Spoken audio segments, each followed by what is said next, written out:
안녕하세요. 이창 강사입니다. 오늘은 60회 변리사 시험에서 최종 합격하신 세 분을 모시고 합격 스토리를 전해드리는 시간을 가져보도록 하겠습니다. 자, 이번 60회 변리사 2차 시험에서 수석으로 합격하신 박준우님, 그리고 함께 스터디팀을 구성해서 좋은 성적으로 합격하신 길진성님, 그리고 최원성님. 안녕하세요. 안녕하십니까. 네, 반갑습니다. 세 분은 수석 스터디 팀이라서 저희 강사 쪽에서도 민특상 3대장이 모두 모였습니다. 네, 스터디는 수험생들도 많이 관심을 갖고 있죠. 세 분에게 먼저 공부 방법론에 대해서 여쭤보고요. 그 다음 스터디에 대해서도 자세하게 여쭤보도록 하겠습니다. 박형준 변리사님, 그럼 질문 부탁드립니다. 이렇게 수석분과 수석 친구분들을 만나뵐 수 있게 되어 정말 영광이라 생각을 합니다. 이따가 스터디 관련해서는 한경현 변리사님이 또 질문 주실 건데, 공부 방법과 관련해서는 제가 먼저 질문 드리도록 하겠습니다. 네, 질문은 한 5가지 정도로 구성이 되어 있는데, 네, 첫 번째 질문 먼저 드리도록 하겠습니다. 네, 박준우 님한테 먼저 질문 드리도록 하겠습니다. 네, 저희가 변리사 시험에서 과목이 여러 개인데, 그 여러 개 중에서 그 중에 가장 어려움을 겪었던 과목, 그리고 해당 그 어려움을 극복하기 위해 이제 뭐 특별히 노력하신 점이 있다면 말씀 주시면 감사하겠습니다. 제 경우에는 상표법이 제일 어려웠다고 생각합니다. 특허법이랑 민사소송법 같은 경우에는 이게 선생님들 앞에서 말씀드리기가 좀 그렇긴 한데, 제가 시험장에서도 충분히 선생님들의 모범 답안과 유사하게 구현해낼 수 있다고 개인적으로 생각을 했었는데요. 상표법 같은 경우에는 아무리 노력을 해도 선생님들의 모범 답안에 따라갈 수가 없더라고요. 그래서 물론 그 선생님들의 답안은 저희처럼 제한된 시간 내에 답안을 작성하는 게 아니기 때문에 당연히 저희보다 퀄리티가 높을 수밖에 없다는 걸 알고 있지만서도 너무 차이가 난다고 생각이 느껴져서 조금 힘들었었는데, 극복 방법이라고는 자기 체면밖에 없었던 것 같습니다. 저는 선생님들의 모범 답안이 100점짜리가 아니라 150점 내지 200점짜리의 답안이라고 생각하면서 좀 자신감을 불어넣으려고 했고, 실제 시험장에서 맞붙을 상대들은 선생님이 아니라 진짜 소수의 엄청난 괴물들 빼고는 다 저랑 비슷한 수준의 상대들이라고 생각을 했어서 뭐 시험장에서 붙으면 해볼만 하지 않나 라고 생각하고 그냥 하던 대로 묵묵히 공부를 했었던 것 같습니다. 네, 답변 감사합니다. 저희 선생님들 답안이 150점에서 200점 사이라고 말씀 주셨는데, 혹시 어떤 분이 200점이고 어떤 분이 이제 150점에 들어가는지 네, 여쭤봐도 되겠습니까? 저는 네. 죄송한데 상표법만 이렇게 생각을 했고요. 네. 특허법과 민사소송법은 네. 100점짜리라고 생각했습니다. 와. 네. 괜히 물어봤던 것 같습니다. 네. 답변 너무 감사합니다. 네, 사실 감사합니다. 한경 변리사님께서 그 답안 같은 거 작성하실 때 너무 이제 잘 작성을 해주다 보니까 이런 일이 발생한 것 같습니다. 네. 다음 질문으로 넘어가겠습니다. 그 길진성 변리사님, 혹시 공부를 하실 때 어려웠던 과목이랑 이제 극복 방법에 대해서 말씀 주시면 감사하겠습니다. 저도 방금 박준우 변리사님이 말씀하셨던 것처럼 저도 이제 상표법 과목이 가장 시험에서 어려웠었는데, 이제 뭐 이유를 들자면은 일단 실제법적인 성격이 너무 강해서 이제 익숙해지는데 좀 오래 걸렸고, 이게 시간 투자를 가장 3법 중에서 안 하는 과목이다 보니까 더 어렵게 느껴졌던 것 같고, 그래서 이제 실제 시험에서 어떻게 고득점을 받는지 뭐 사실 지금도 정확히는 모르겠지만 수험생활 때 더 막막해가지고 가장 어려웠던 것 같습니다. 그래서 이게 극복 방안이 될지 실제로는 모르겠지만 제 나름대로 노력을 한 부분들은 좀 실제법적인 특성에 따라서 공부를 하려고 판례의 사실관계랑 그 배경과 그 배경에서 결과로 오는 논리를 좀 파악을 하려고 판례를 많이 읽었고, 그리고 이제 실제법적 특성이 강하다 보니까 사안포섭, 법리보다는 사안포섭 위주로 좀 작성을 하려는 노력을 많이 했었고요. 그리고 무엇보다 한경원 변리사님의 기출집을 좀 3회독 정도 하면서 시험에 대한 감각을 좀 많이 익히면서 좀 그나마 도움이 많이 되고 극복을 할 수 있었던 것 같습니다. 네, 답변 감사합니다. 상표법에 대해서 어려움을 겪으신 분들이 종종 계신 것 같은데 한경 변호사님 한 말씀 혹시 부탁드리겠습니다. 네. 일단 큰 도움을 못 드린 것 같아서 좀 죄송하고요. 자, 각자의 능력으로 이렇게 좋은 성과를 내주셨는데 더 분발하도록 하겠습니다. 네. 답변 감사합니다. 사실 저희도 뭐 매번 가르치지만 사실 합격자분들이 진짜 노력을 하셔서 붙은 거고 저희는 서포트하는 역할이기 때문에 진짜 합격에 대한 노력 다시 한번 경의를 표합니다. 네. 다음 질문 하겠습니다. 최현성님, 그러면은 혹시 가장 어려움을 느꼈던 과목과 극복 방법에 대해 설명 주시면 감사하겠습니다. 네, 저는 사실 3법 모두 비슷비슷하게 어려웠는데 그 중에서 민사소송법이 수험생분들이 워낙에 전체적으로 다들 잘하시니까 그 중에서도 잘하는 게 좀 어려웠던 것 같습니다. 그래서 해결책은 막 지름길이 있는 것 같지는 않고 그냥 시간 투자 많이 정직하게 하는 거 말고는 없는 것 같습니다. 기본서랑 그다음에 사례집 회독 수 늘려가면서 이제 처음에 A급 노점부터 B급, C급까지 이제 차근차근 눈에 익고 이제 외우고 암기하고 그런 방법밖에는 없는 것 같습니다. 네. 답변 감사합니다. 차은 선생님, 혹시 공부 민소 잘 하신 것 같나요? 정석으로 하신 것 같아요. 네, 맞는 말씀이죠. 네. 네. 두 번째 질문입니다.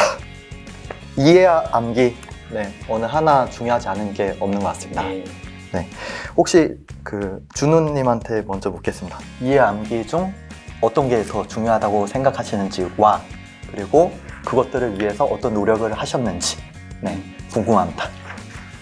저는 일단 3법 모두 기본 강의는 필수로 들었기 때문에 엄청 소수의 논점을 제외하고는 이해에 그다지 어려움은 없었습니다. 그리고 그거랑 더불어서 고등학교 때부터 원래 선암기, 후이해를 모토로 공부를 해왔었기 때문에 암기가 훨씬 중요하지 않나 개인적으로 생각을 합니다.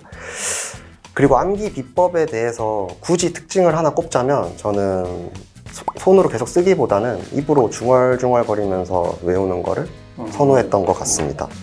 이게 예를 들어서 긴 판례 문구를 외운다고 가정을 했을 때 보통 이제 결론을 외우고 그 다음에는 키워드 또는 흐름 같은 걸 외우고 최종적으로는 통 문장을 외우게 되는데 보통은 이제 키워드 또는 흐름을 외운 다음에 시험장에서 이제 문장을 적절히 구현해내는 게 보통인데 물론 저도 그렇게 하긴 했지만 한 20% 정도의 판례는 입으로 줄줄 외우다 보니까 그 과정이 생략되고 그냥 입에서 다음 문장이 저절로 나오는 판례들이 몇 개 있었거든요. 그래서 아무래도 답안 작성에 있어서 시간 세이브를 엄청 할 수 있지 않았나 그렇게 개인적으로 생각합니다. 너무 좋은 방법 같아요. 녹음도 좀 해보시고 그러셨나요? 그러니까 저는 녹음을 하기보다는 제가 산책하는 거를 좋아했는데 산책하면서 계속 입으로 중얼중얼거리면서 그러면서 산책을 했었습니다. 네. 네, 다음 최원성님, 혹시 이해 암기 중 어떤 것이 더 중요하다고 생각하시는지와 그 방법에 대해 여쭙고 싶습니다. 네, 일단은 준우가 방금 말했듯이 암기가 당연히 중요한데요.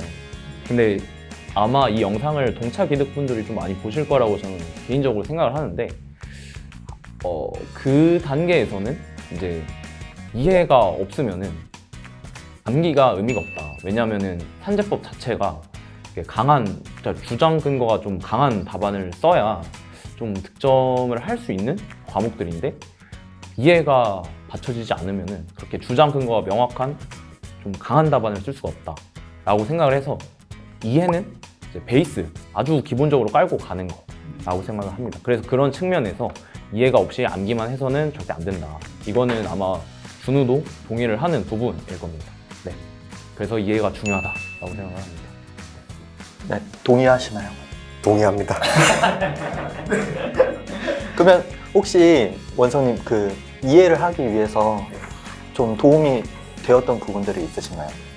제가 좀 공부 곤조가 있어서 처음부터 이제 기본서, 사례집, 판례집 다 혼자서 처음부터 하려고 했는데 그러면은 이해 방향이 좀 잘못될 수도 있고 또 이게 이해가 안 될 때는 혼자 막혀서 시간을 의미 없이 소모할 때도 있는 경우가 많아서 최대한 학원 커리큘럼을 좀 잘 따르는 게 좋다고 생각을 합니다. 이거 동의하나요? 저는 동의합니다.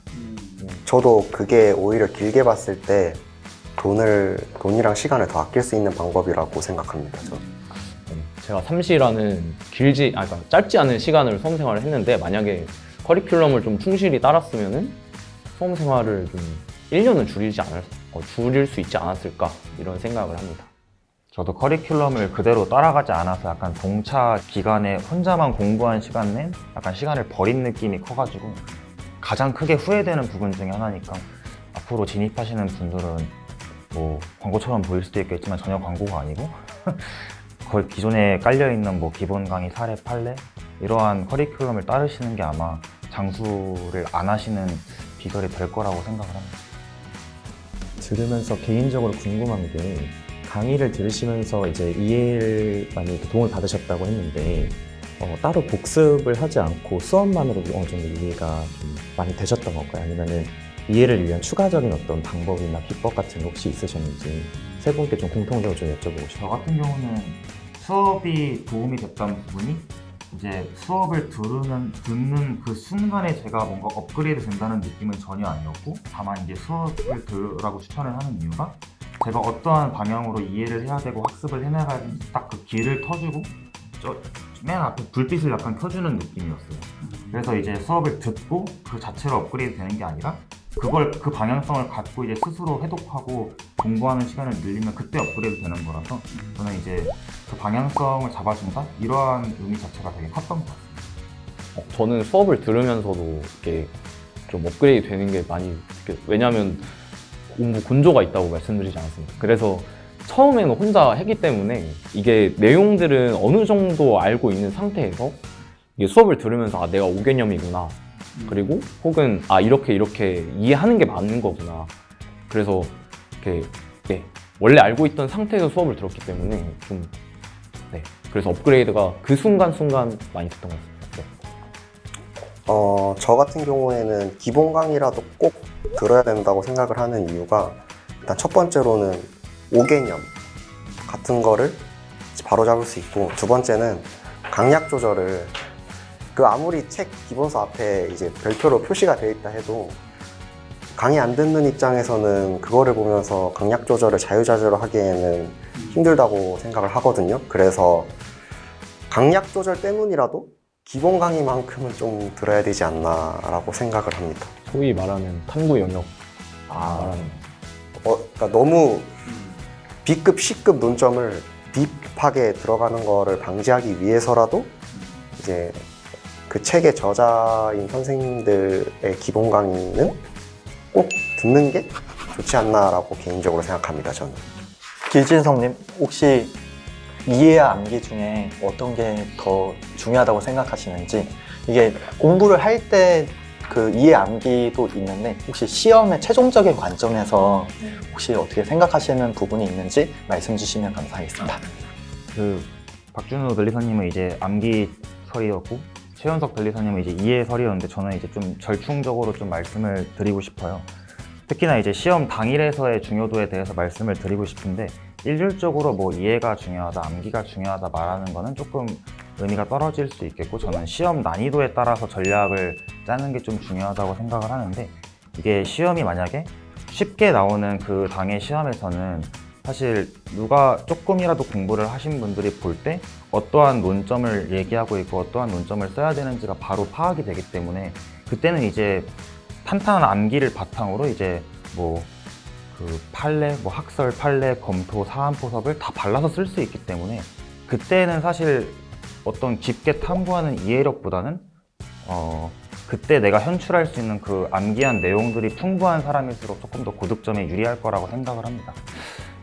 반면에 이제 시험이 너무 어려운 경우가 나온다면 사실 어떤 논점을 써야 되는지조차 불분명한 경우가 많은데 이때는 사실 암기한 내용을 그대로 갖다가 발라서 쓸 수 있는 경우는 없고 이제 내가 어떠한 측면에서 이 문제를 바라봐서 어떠한 방향성을 갖고 어떻게 강하게 써야 될지 이런 전략을 그 순간에 짜는 게 중요한데, 이때는 이제 평소에 암기가 아닌 이해를 바탕으로 좀 공부를 하는 습관을 들이신 분이 방향성을 올바르게 잡는 데 유리한 고지를 선점하시기 때문에 아마 더 유리할 거라고 저는 생각을 합니다.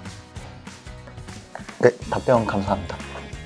그냥 추가 질문 하나 드리면은 기진 선생님, 혹시 그 내년 61회 때는 이해 중심으로 공부하는 게 좋을 것 같으신지 아니면 암기 중심으로 공부하는 게 좋을 것 같으신지. 근데 저는 일단 뭐 하나를 골라서 말씀을 드리고 싶지만 생각은 있지만, 제가 말했다가 안 되면은 제가 너무 죄송할 것 같아가지고 저는 그냥 이해 암기의 중간 어디에서 공부하시기를 추천드립니다. 절충선. 예. 네, 맞습니다. 이게 사실 어느 하나를 사실 빼기 어려운 것 같아요. 사실 그 강사들 입장에서도 어떤 부분을 강조하기도 어렵고, 그다음에 공부하시는 분들 입장에서도 진짜 어느 하나 소홀히 할 수가 없는데 다 열심히 하시길 바라겠습니다. 네, 그러면 세 번째 질문으로 넘어가겠습니다. 네, 우리가 지금까지는 이제 공부 과정에서 어떤 부분이 중요한지 이런 거 얘기를 살짝 나누어 봤는데, 이제 사실 우리가 시험을 통해서 평가를 받다 보니까 시험 당일에 최고 득점을 얻어내는 게 제일 중요한 것 같아요. 그래서 시험 당일 최고 득점을 위해서, 시험 당일을 위해 준비한 것들이 있는지 박준우님부터 답변 부탁드리겠습니다.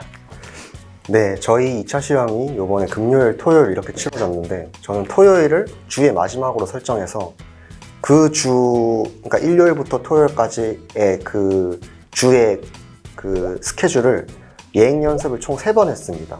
그러니까 정확히 말하면 4주 전부터. 네, 그렇게 하면서 금요일에는 정해진 시간대로 특허 상표 보고, 토요일에는 민사소송법 보고, 이렇게 모의 시험을 총 3번 봤고요, 실제로. 그리고 금요일, 토요일에는 저는 좀 요번에는 좀 과하다시피 준비를 했는데, 뭐 식사 시간, 뭐 식사, 커피, 옷까지 다 똑같은 걸로 연습을 3번 했습니다. 그리고 우리 같이 했잖아. 그러니까 그때도 저희가 같이 했습니다. 모여서 하진 않았는데, 그러니까 시간을 딱 정해서, 그러니까 예를 들어서 9시까지 착석하고 9시 10분부터는 책 덮고 혼자 20분 동안 멍 때리다가 한 3분 전부터 파본 검수하고 다시 덮고, 저희 그거를 계속 했습니다. 실제로 그 3번 동안. 그리고 이제 또 이제 더 말하자면, 이제 6월 말에 이제 일요일에 한경훈 선생님 실전 GS 그거 끝나고 난 다음에, 저는 이제 요번에 진성이 형이랑 저는 신길중학교에서 시험 쳤거든요. 저희 셋 다 담배를 피는데, 이제 전 직접 그날 신길중학교 가서 이제 학교 바깥에 주변에 좀 가까운데 흡연할 장소 있는지 찾아보기도 했고, 그 다음에 이제 경비원 아저씨가 있길래 저 조금 이따 여기서 시험 쳐요 하고 인사도 하고 왔습니다. 그래서 약간 모든 변수를 다 차단하려고 했고, 그 실제로 신길중학교 책걸상을 제가 검색을 해봤거든요. 그 모델에 대해서 그 책상이랑 의자 높낮이 조절 방법까지 유튜브로 미리 다 외우고 갔습니다. 그리고 이제 시험 전날, 저는 시험 전날에 결국 1회독을 다 하지는 못했는데, 그 너무 1회독에 대해서 너무 이렇게 강박을 가지려고 하진 않았고, 거기서 안 나오겠지 하고 좀 마음 편하게 있긴 했었습니다. 그리고 시험 당일이 제 생각엔 제일 중요했다고 생각이 들거든요.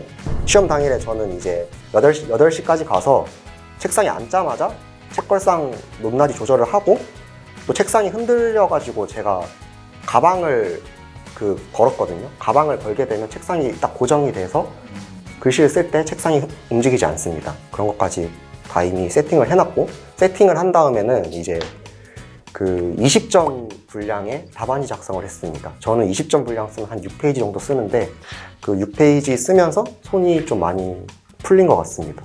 그래서 그런 좀 노력을 많이 했고, 사실 요번에도 제가 좀 긴장을 하면 잠을 잘 못 자는 스타일이거든요. 그래서 그 1일차 시험 전날에 제가 분명히 11시에 침대에 누웠는데 제가 3시 반까지 잠을 못 잤습니다. 잠을 못 잤는데, 그때 이제 좀 이 근육 이완제 하나 먹고 그 다음에 따뜻한 물로 샤워 한번 한 다음에 그래 이만큼 공부했는데 뭐 잠 얼마 못 잤다고 설마 떨어지겠나 생각하고 할 수 있다 이렇게 좀 자기 최면하면서 유튜브 보다가 잤던 것 같습니다. 네. 네, 상세한 그 과정들 하나하나 설명 주셔서 감사합니다. 최현성님, 혹시 당일날 위해서 준비했던 것들이 있으신가요? 우선 컨디션 관리부터 좀 말씀을 드리자면 제가 컨디션 난조가 좀 없는 타입이라서 준우와는 달리 이제 전날에 유튜브 보다가 10분 만에 잘 잡고 그래서 네, 그 부분은 딱히 말씀드릴 게 없고 이제 저는 간단하게 그 전까지 공부 한 달 전에 한 달 전부터 그 시험 당일까지 간단하게 공부 어떻게 했는지만 말씀드릴게요. 그러니까 우선 한 달 전부터 그 회독 늘렸고요. 그러니까 그 사실 그 전까지 단권화는 다 완성되어 있는 상태에서 그 단권화되어 있는 기본서 쭉 회독하는 거 열심히 했고 그리고 아까도 준우가 말했지만 금토요일에는 이제 진짜 실제 시험처럼 모의 시험 친다고 생각하고 네, 그런 식으로 시뮬레이션 했고 그래서 회독수 점점 늘리다가 그 전날, 그러니까 금요일에 시험이면 그 전날 목요일에는 민소 3분의 2 회독하고 그 다음에 특상 1회독 발췌독으로 후루룩 빨리 한 다음에 그 다음에 최신 판례들 한번 쓱 보고 그 다음에 GS에서 제가 어려워했던 조치 문제들 한번 목차 한번 싹 잡고 그 다음에 그 금요일 당일에는 아침에 가서 최신 판례들을 읽고 최신 판례들을 후루룩 보고 그 다음에 특허는 조치 문제들을 한번 쓱 썼고요. 그 다음에 상표는 그 최신 판례들 사실관계들 눈에 최대한 많이 바르려고 했습니다. 왜냐면은 실제로 이번 60회 기출 2번 문제에서 마스미 문제 그대로 나오지 않습니다. 환경원리사님. 그래서 근데 마스미 2번 실제로 보면 아시겠지만 그 2번이 문제가 굉장히 길어요. 사실관계가 엄청 복잡하게 나오고 있어서 이제 그런 거에서 좀 도움 많이 받았던 것 같고요. 그 다음에 민사소송법은 이제 시험 보고 난 다음에 금요일에 이제 나머지 3분의 1 회독을 하고 GS 어려운 문제들 풀려고 했는데 집중이 안 돼서 사실 못했어요. 그래서 이제 만약에 그걸 했으면은 점수가 뭐 2, 3점은 더 오르지 않았을까 뭐 이런 생각을 합니다. 네. 네, 이차한 선생님, 혹시 민사소송법은 시험 직전에 어떻게 하는 게 혹시 좋다고 생각하시나요? 민사소송법은 전반적으로 골고루 출제가 되기 때문에 전체적으로 그러니까 빼놓지 않고 전체적으로 한번 눈으로 쓱 보면은 이게 생각이 또 납니다. 시험에서. 그러니까 전체적으로 한번 보시는 것을 추천을 드리고 또 모의고사에서도 가끔 이렇게 출제가 되기 때문에 최신 판례가 그래서 모의고사도 꼭 한번 점검을 해보시면 좋겠습니다. 네, 답변 감사합니다. 이게 민사소송법 같은 경우에 사실 어떻게 보면은 상대적으로 양이 많다 보니까 이제 그 1회독을 이제 정독으로는 사실 어렵고 발췌독이나 GS 중심으로 이렇게 회독을 할 수가 있는데 이창한 선생님은 어떻게 생각하시나 궁금해서 한번 여쭤봤습니다. 네. 양이 많죠. 네. 그리고 다음으로 길진성님, 혹시 시험 당일을 위해서 특별히 준비하신 점이 있으신가요?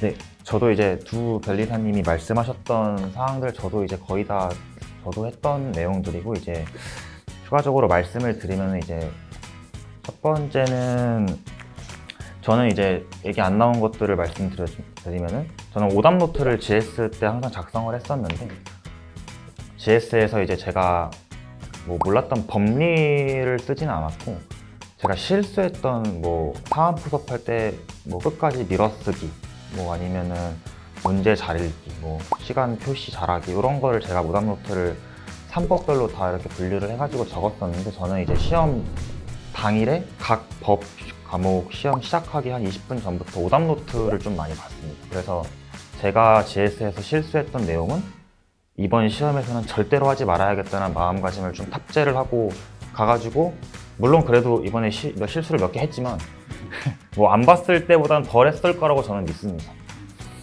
그리고 오답 노트가 저는 좀 도움이 됐었고 그 다음에 이제 그 1회독에 대해서도 아까 이창한 강사님께서도 말씀을 해주셨는데 저는 개인적으로는 이제 3법, 특허든 상표든 민소법이든 전날에 1회독을 한다는 게 자체가 최신에는 너무 판례들이 많이 쌓여가지고 상식적으로 조금 불가능하다는 생각을 했습니다. 뭐 가능하신 분들도 있겠지만 저에 한해서는 좀 불가능했는데 저는 그래서 그 한경원 변리사님께서 실전 GS 마지막 날에 말씀해주신 전날 1회독이 아닌 전 일주일에 1회독을 하는 게 더 도움이 될 거라고 말씀을 해주셔가지고 저는 그 방법을 좀 택했습니다. 그래서 뭐 전날 1회독이 아닌 뭐 3일, 뭐 이틀 이렇게 잘라가지고 최대한 그때는 1회독을 다 해보자 하고 전날에는 이제 제가 미리 찍어둔 GS 문제나 법리 한번 쭉 펼쳐보고 들어갔던 것 같습니다.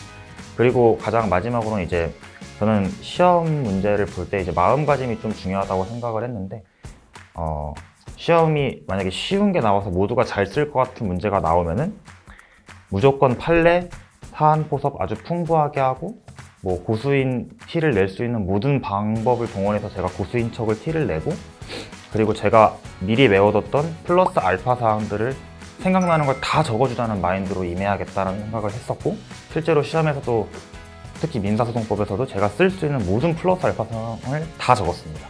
그래서 점수가 좀 괜찮게 나왔던 것 같고 만약에 시험 문제가 어렵게 나왔다. 어렵게 나오면은 제 마음가짐은 이제 일단 멘탈이 붕괴가 될 거니까 그거는 막을 수가 없고 빨리 부여잡고 방향성을 잡은 다음에 무조건 강하게 쓰자는 마음가짐을 좀 가졌고 그때는 이제 어차피 다들 모르는 내용일 테니까 법리 위주로 강하게 적는 것보다는 문제 해결 쪽, 사안 포섭 쪽을 오히려 더 키우자는 마음가짐으로 그런 마음가짐을 갖고 들어갔었는데 실제로 상표법 4번 문제에서 상표 바꿔치기라는 개념이 나왔다고 들었는데 저는 사실 시험 당일에 그 개념도 몰랐는데요. 그래서 모르지만 그냥 제가 방향성을 갖고 최대한 목차를 쪼개면서 강하게 썼더니 실제로 시험 점수가 상표 바꿔치기 내용을 적은 사람만큼 나왔습니다. 그래서 저는 이런 마음가짐을 두 가지 케이스로 딱 간략하게 나와서 들어갔던 게 저 스스로한테 좀 많이 도움이 됐던 것 같습니다. 동의하세요? 동의합니다. 아 그리고 그거 말하는 거. 구분 거절돼도 우리 다 목차 잡은 거 보고 들어가지 않나? 그거 얘기해. 그러니까 이게 딱 이번 시험에서 그 부분 거절 제도가 들어오면서 이전까지 있었던 그 기출 문제들의 거절 이후 거절 결정에 대한 대응 조치에 비교해서 엄청나게 복잡해졌잖아요. 이게 실제로 상표법 선생님들끼리도 조치가 좀 되게 갈리기도 했고 그래서 저희는 이제 저희 생각이 뭐였냐면 만약에 이 문제가 시험에 나온다? 그러면 시험장에서 멘붕한다 무조건. 그래서 저희 3명이 미리 모여가지고 제가 문제도 기억나는 게 저희가 상품을 4개로 나누고 상품 하나는 거절 이유가 없고 상품 하나는 식별력에 문제가 있지만 사용에 의한 식별력 취득의 여지가 있고 상품 하나는 선등록 상표 또는 선출용 상표에 대한 저촉 문제가 있고 상품 하나는 상품 명칭이 불명확해서 보정으로 거절 이후 해소가 가능의 여지가 있고 딱 이렇게 4개에 대한 상품에 대해서 개정법 시행 전과 후에 조치를 나누고 개정법 시행 후에는 거절 이후 통지에 대한 조치와 거절 결정 이후에 대한 조치 그런 것까지 다 해서 저희가 목차를 계속 한 1시간 동안 고민을 해서 거의 통일된 목차를 이미 만들어 놓은 상태로 시험장에 갔는데 실제 시험에 그게 나오진 않았지만 제 생각에 이 과정에서 제일 중요한 거는 이렇게 미리 해놓고 가야 마음이 편안해진다. 그게 엄청 컸던 것 같습니다. 그러니까 든든한 무기 하나를 들고 간다는 느낌이었어가지고 그래서 상표 시험 직전에도 그걸 보고 그쵸. 미리 인쇄해가지고 딱 보고 들어갔습니다. 네. 저도 쓰기 연습했을 때 상표 구분 거절 제도 조치 문제를 저는 20점 정도 잡고 쓰기를 하고 상표 시험 들어갔던 것 같아요. 저도요. 네, 그 자료를 좀 구할 수 있을까요? 너무 탐나는 자료인 것 같은데. 이와 같이 이제 어떤 수험상 쟁점에 있어서 이제 그 중요 이슈가 될 때 이제 그것들을 스스로 정리하는 과정에서 이제 상호 협조까지 해서 이렇게 좀 미리 마련해 놓으면은 진짜 심적 안정으로도 좋고 물론 시험에 나왔으면 더 좋았겠지만 아무튼 이런 과정이 필요한 것 같아요. 어느 과목이든 마찬가지일 수 있고, 네, 그래서 한경훈 변호사님이 다음에는 이런 자료를 더 먼저 이렇게 제공을 해주시면 좋지 않을까 이런 생각이 순간 들었습니다. 네, 강사들의 일이라고 생각을 합니다. 네. 네 번째 질문으로 넘어가도록 하겠습니다. 이게 사실 사후적 고찰적인 질문이 될 수도 있는데, 이제 시험이 끝나고 보니까 내가 합격에 이거 중요했다, 이거 지나고 보니까 합격의 고득점이나 이게 제일 중요했다라고 생각하시는 부분이 있으시다면 한 번씩 여쭤보고 싶습니다. 네. 박준우님, 먼저 답변 부탁드리겠습니다. 아, 네. 제가 이제 올해는 이제 작년과 다르게 미리 목차를 잡지 않고 바로 문제풀이에 들어갔는데, 정말 솔직하게 말씀드리면 이게 수석 합격에 영향을 줬다고는 생각하지만 그것 때문에 그게 당락을 가를 요소는 아니었다고 생각합니다. 개인적으로는 조금은 완성돼 있는 상태였다고 계속 생각을 해왔어서. 근데 그럼 이제 작년엔 떨어졌는데 올해는 왜 붙었냐라고 생각을 해봤을 때, 이게 사실 이게 제 사정을 모르는 다른 사람들은 이게 제가 4시거든요, 올해가. 근데 이게 아무리 생각해도 제가 올해 합격할 수 있었던 거는 단순하게 공부량이 늘었습니다. 제가 동차랑 기득까지의 시간을 조금 사정이 있어서 공부를 제대로 못하기도 했고, 그래서 올해는 사실상 기득이라는 마음가짐으로 공부를 했거든요. 그래서 작년에는 GS도 온라인으로 듣고 일어나고 싶을 때 일어나고 자고 싶을 때 자고 이런 식으로 공부를 했어서 생활 패턴도 완전 불규칙했는데, 올해는 기상 스터디도 하면서 약간 생활 패턴도 규칙적으로 가져가고 하루에 순수하게 공부할 수 있는 공부 시간도 전업으로 공부했기 때문에 좀 많이 가져갔기 때문에, 결론적으로 말씀드리면 저는 합격할 수 있었던 거는 단순하게 진짜 공부량이 늘어서 합격할 수 있지 않았나라고 생각을 합니다. 저는. 그러면 제대로 했으면 58이 수석 오셨네요. 수석은 아니지만 턱걸이로는 붙었을 수도 있지 않았나라고 진짜 개인적으로 그렇게 생각합니다. 네, 이게 사실 공부 방법은 다양하긴 한데 절대적인 물리적 공부 시간 너무 중요한 것 같습니다. 그래서 이번이 마지막이다라는 생각으로 다들 응하실 텐데, 물리적인 공부 시간을 조금 더 이제 차근차근 늘려보는 것도 좋을 것 같습니다. 다음으로 그러면은 이제 최원성님, 합격에 있어서 이거 중요했다 생각되시는 거 있으신가요? 저는 GS가 좀 영향이 저한테는 제일 컸다고 생각을 하는데, 왜냐하면 이번에 민사소송법, 일단 민사소송법부터 말씀을 드리자면, 민사소송법은 올해 GS에서 논점이 거의 쪽집게처럼 다 나와서 제가 올해 합격할 수 있었던 것 중에 하나는 이제 민사소송법 GS를 들은 게 이제 좀 가장 크지 않나. 이게 첫 번째고요. 이창원 선생님 GS입니다. 네. 그리고 이제 두 번째로 특허법, 상표법은 제가 박형준 변리사님이랑 한경호 변리사님 GS를 들었는데, 마찬가지로 이게 특허법은 올해 기출 보면은 좀 기본 논점들 위주로 나오지 않았습니까? 그래서 박형준 변리사님 GS 들으면서 좀 힘 있는 답안 뭐 이런 거 연습하면서 그게 가장 도움이 많이 됐고, 그 다음에 상표법은 3번 문제 같이 좀 단원점 문제들 또 나왔었는데, 최신 판례랑 단원점 문제들 이런 식으로 나왔는데, 한경호 변리사님 GS가 좀 단원점 문제들 연습하기가 되게 좋아요. 그래서 그거 연습하면서 좀 그런 문제들 3, 4번 같은 문제들 좀 푸는데 많이 도움이 되지 않았나 싶습니다. 그래서 GS가 가장 영향을 많이 줬다고 생각합니다. 네, 답변 감사합니다.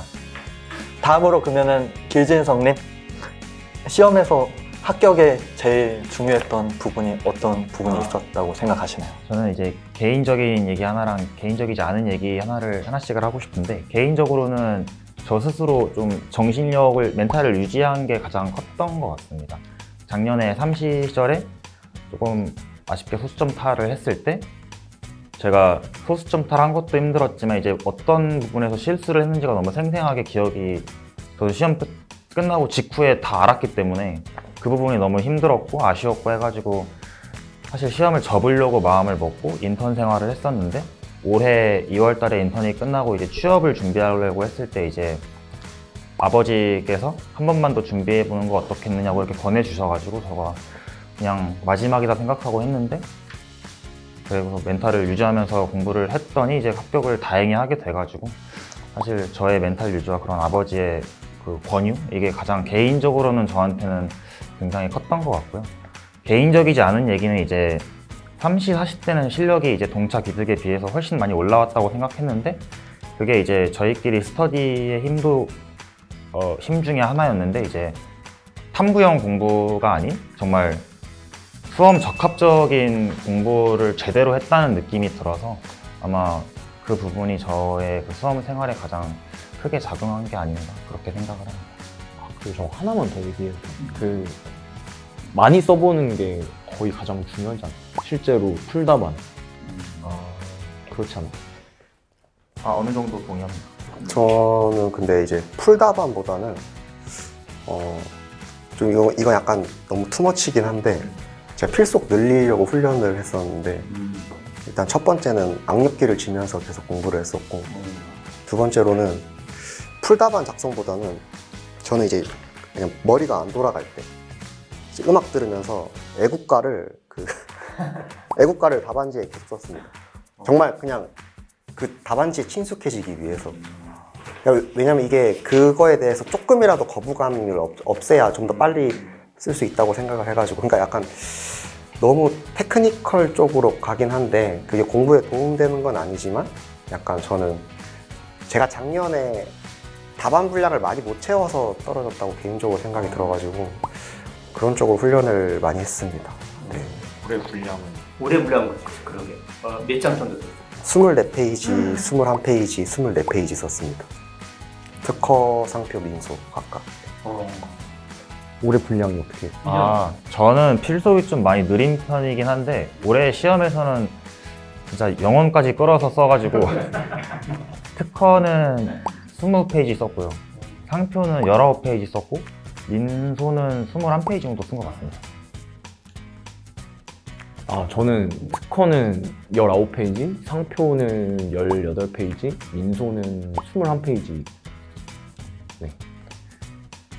저는 사실 이런 적이 처음인데 올해 시험에서만 처음 해봤습니다.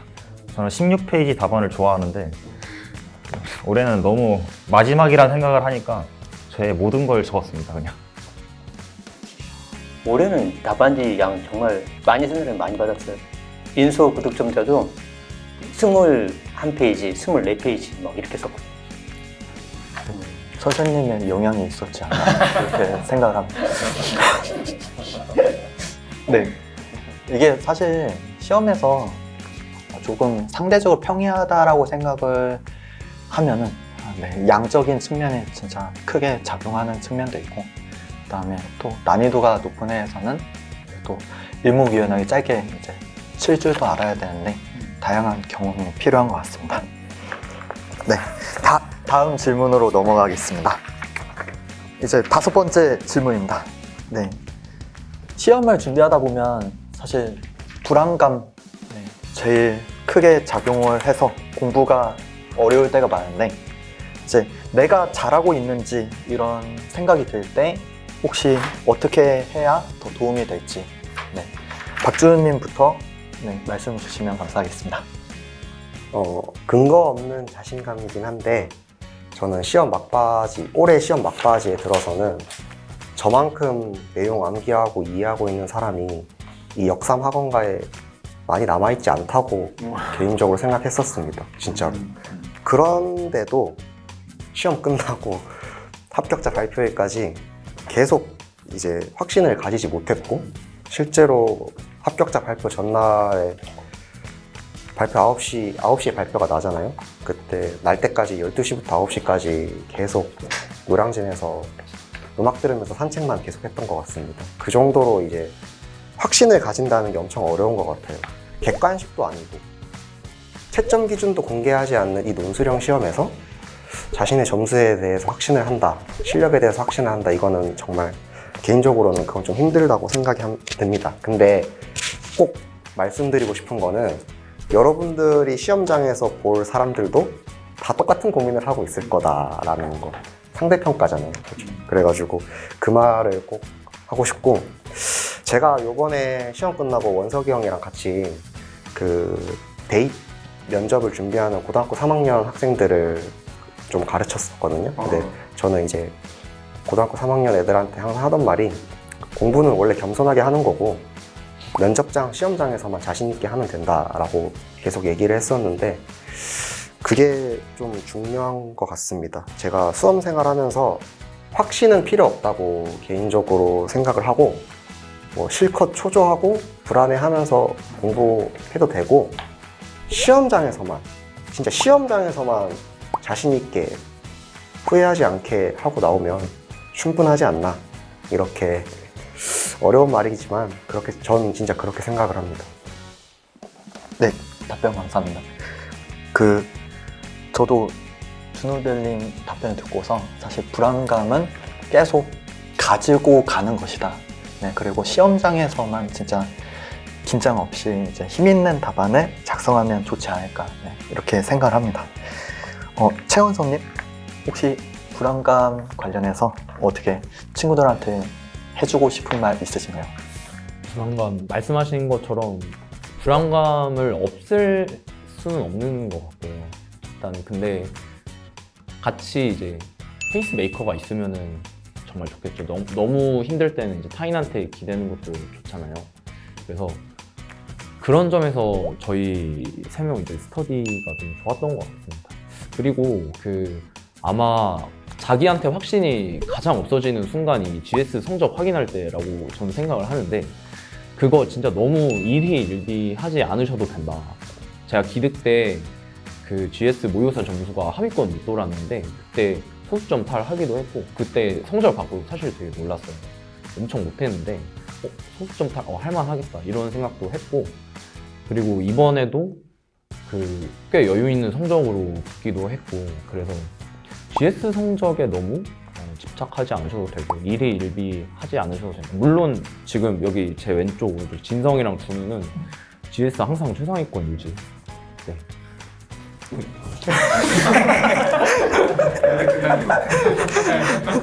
내가 얼마나 힘들었겠어요. 네. 답변 감사합니다. 다음으로 길진성님, 혹시 이 부분에 대해서 말씀 부탁드리겠습니다.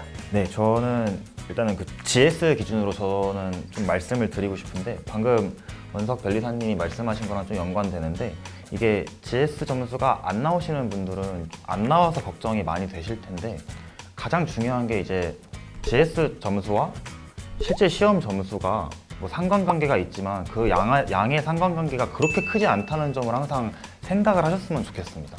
실제로 아까 언급하셨다시피 저는 사실 상표가 4년 내내 가장 자신 없었고, 실제 시험에서도 항상 못 보는 과목이었는데, 올해 기준으로 한경원 변리사님 실전 GS에서 저 1등만 5번 했습니다. 그런 저도 그런 저도 지금 이렇게 하고 있으니까 너무 일희일비 안 하셔도 됩니다.